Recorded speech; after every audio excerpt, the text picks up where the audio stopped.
ছবি আবু হেনা মোস্তফা কামাল। আপনাদের সবার জন্যে এই উদার আমন্ত্রণ। ছবির মতো এই দেশে একবার বেরিয়ে যান। অবশ্য উল্লেখযোগ্য তেমন কোনো মনোহারী স্পট আমাদের নেই, কিন্তু তাতে কিছু আসে যায় না। আপনার স্ফীত সঞ্চয় থেকে উপচে পড়া ডলার, মার্ক কিংবা স্টার্লিং এর বিনিময়ে যা পাবেন, ডাল্লাস অথবা মেমফিস অথবা ক্যালিফোর্নিয়া তার তুলনায় শিশুতোষ। আসুন, ছবির মতো এই দেশে বেরিয়ে যান।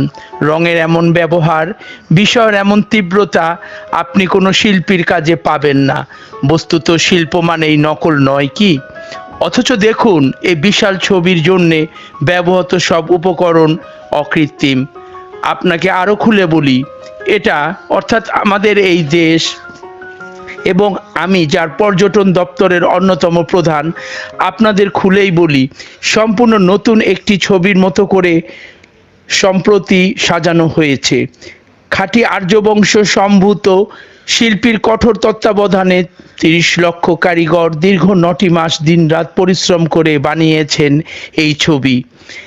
এখনো অনেক জায়গায় রং কাঁচা, কিন্তু কি আশ্চর্য গাঢ় দেখেছেন? ভ্যান গগ, যিনি আকাশ থেকে নীল আর শস্য থেকে সোনালি তুলে এনে ব্যবহার করতেন, কখনো শপথ করে বলতে পারি এমন গাঢ়তা দেখেননি। আর দেখুন, এই যে নরমুণ্ডের ক্রমাগত ব্যবহার, ওর ভেতরেও একটা গভীর সাজেশন আছে। আসলে ওটাই এই ছবির, অর্থাৎ এই ছবির মতো দেশের থিম।